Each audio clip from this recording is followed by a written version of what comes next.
¿Te has preguntado alguna vez qué omitió la Biblia sobre Jesús de Nazaret? ¿Qué pasaría si te dijera que parte del verdadero mensaje de Cristo fue suprimido, silenciado y olvidado durante siglos? En este video exploraremos las enseñanzas ocultas, los textos borrados y las verdades espirituales que se han omitido de las Escrituras que conocemos hoy. ¿Quién fue realmente Jesús de Nazaret? ¿Y por qué algunas de sus enseñanzas más profundas nunca nos han llegado?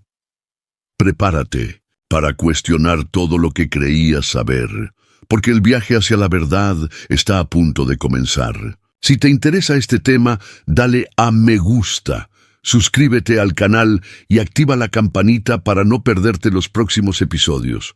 Comenta debajo, la verdad te hace libre, incluso cuando te asusta. Imaginen por un momento que la historia que conocen sobre Jesús de Nazaret no está completa, que tras las páginas familiares de la Biblia existe un universo de enseñanzas, momentos y mensajes que con el tiempo han sido olvidados, silenciados o incluso borrados. No es una afirmación frívola. Es una posibilidad que muchos académicos, teólogos independientes y pensadores espirituales han comenzado a considerar a lo largo de los siglos, confrontando una narrativa sagrada con las huellas de la historia humana, con sus intereses, manipulaciones y estructuras de poder. Durante los últimos 2000 años, Jesús ha sido retratado de innumerables maneras, como el Hijo de Dios, como el Mesías, como el hacedor de milagros, como el crucificado, como el resucitado. Pero a lo largo de todo esto, una pregunta sigue resonando: ¿qué exactamente se ha omitido de su historia? ¿Qué no se nos ha dicho? ¿Y por qué? Para empezar a comprender esta compleja red, necesitamos ir más allá del dogma y profundizar. Jesús no fue solo una figura religiosa. También fue un reformador, un revolucionario espiritual, un hombre que desafió las estructuras opresivas y habló directamente al corazón humano, con palabras que a menudo desafiaban las convenciones sociales, políticas y religiosas de la época. La tradición cristiana nos presenta los 4 evangelios canónicos, Mateo, Marcos, Lucas y Juan, como la fuente oficial de su vida y enseñanzas. Sin embargo, pocos saben que existen docenas de otros textos antiguos, llamados evangelios, apócrifos, que fueron excluidos de la Biblia en concilios y reuniones eclesiásticas durante los primeros siglos del cristianismo.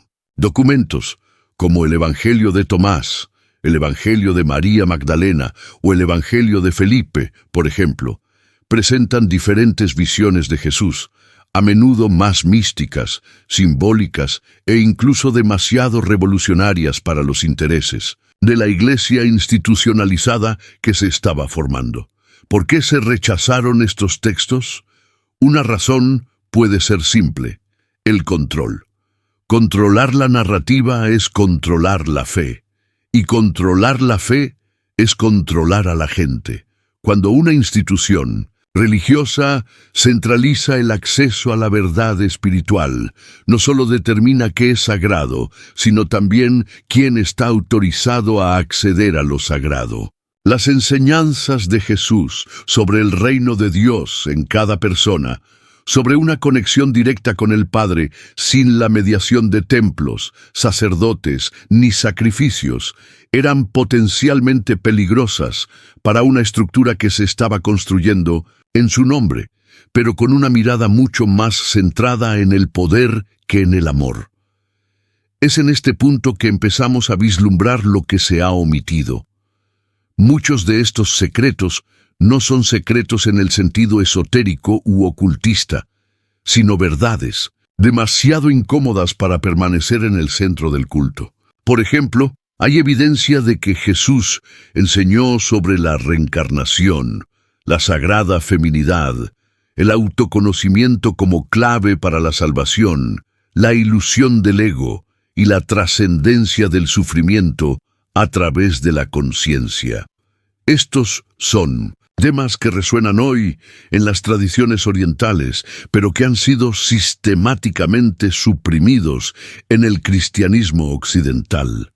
Jesús, como se describe en muchos de estos evangelios no canónicos, no fue solo un hacedor de milagros, ni un profeta que daba discursos en las montañas. Fue un maestro de la conciencia, un guía del alma, un mensajero de libertad interior, y eso lo cambia todo. Porque al hacer del camino espiritual algo íntimo, directo y experiencial, le quitó el poder a las instituciones religiosas y se lo devolvió al ser humano. Esto no era aceptable para una iglesia en ciernes que necesitaba jerarquía, rituales, miedo al infierno y promesas de salvación mediada.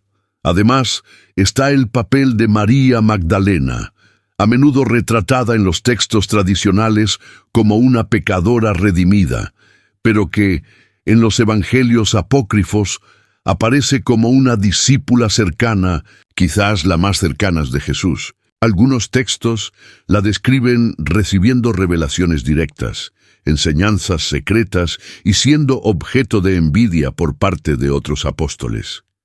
Esto plantea preguntas importantes. ¿Por qué se minimizó su figura en la versión oficial? ¿Qué amenaza representaba una mujer con autoridad espiritual en el cristianismo primitivo? ¿Y qué dice esto sobre el papel de lo femenino en la fe cristiana primitiva? Estas preguntas son incómodas, y precisamente por eso son poderosas. Por supuesto, todo esto nos lleva a un punto delicado, la diferencia entre fe y religión. La fe es el impulso íntimo de conectar con algo mayor. La religión, en cambio, a menudo se convierte en un sistema, un conjunto de reglas, interpretaciones y mediaciones.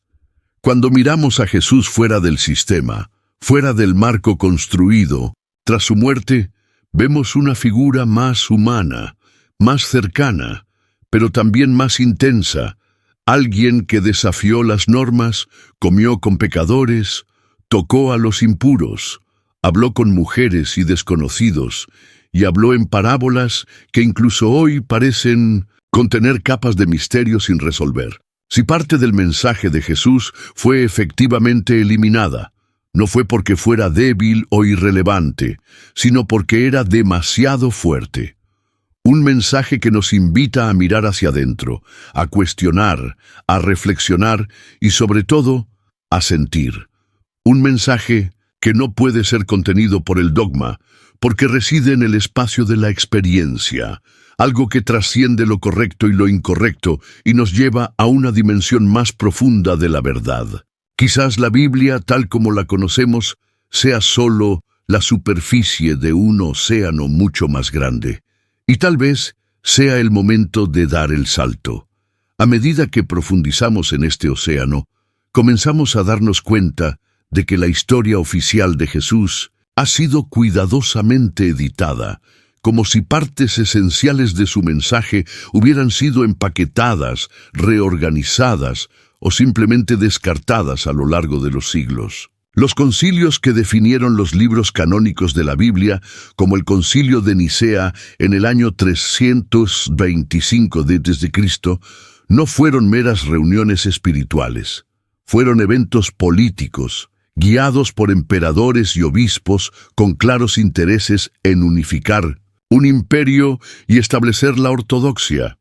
No se trataba solo de preservar la fe, sino de moldearla para que sirviera a la estabilidad de una estructura de poder. En este contexto, los textos que presentaban visiones alternativas de Jesús, o que sobrevaloraban la experiencia mística y la autonomía espiritual, se consideraban peligrosos.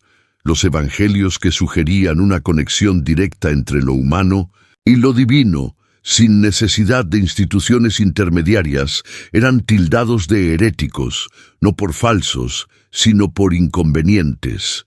Evangelio de Tomás destaca como uno de los más intrigantes jamás encontrados. No presenta una narración de la vida de Jesús, como los evangelios canónicos, sino una colección de dichos, enseñanzas directas, muchas de ellas extremadamente enigmáticas. Uno de los pasajes más impactantes dice: si os preguntan, ¿de dónde venís? Decidles, venimos de la luz, de donde la luz surgió de sí misma. Esto sugiere una espiritualidad interior, un origen divino del ser humano que no depende de intermediarios ni estructuras externas. Es un mensaje poderoso y liberador. Pero ¿por qué se rechazó este tipo de enseñanza? Porque rompe con la lógica de la culpa y la redención mediada. Presenta al ser humano como un ser esencialmente luminoso, en proceso de redescubrimiento de su esencia. Esto debilita la lógica del pecado original, la caída y la necesidad de salvación externa. En cambio, nos invita a despertar, a recordar quiénes somos. Este llamado a la conciencia, a la luz interior, se repite en otros evangelios rechazados. El Evangelio de María Magdalena, por ejemplo, muestra a un Jesús que le confía enseñanzas secretas tras su resurrección. María las comparte entonces con los demás discípulos, quienes inicialmente la rechazan, especialmente Pedro, quien expresa celos e incredulidad de que Jesús confiara algo tan sagrado a una mujer. Este conflicto revela más que una tensión personal. Expone una lucha simbólica entre dos modelos de espiritualidad. Uno más institucional, masculino y jerárquico, y el otro más intuitivo, directo, místico y femenino. Lo que este texto propone sutilmente es que María no era solo una seguidora, sino una maestra, una legítima portadora de la sabiduría de Jesús.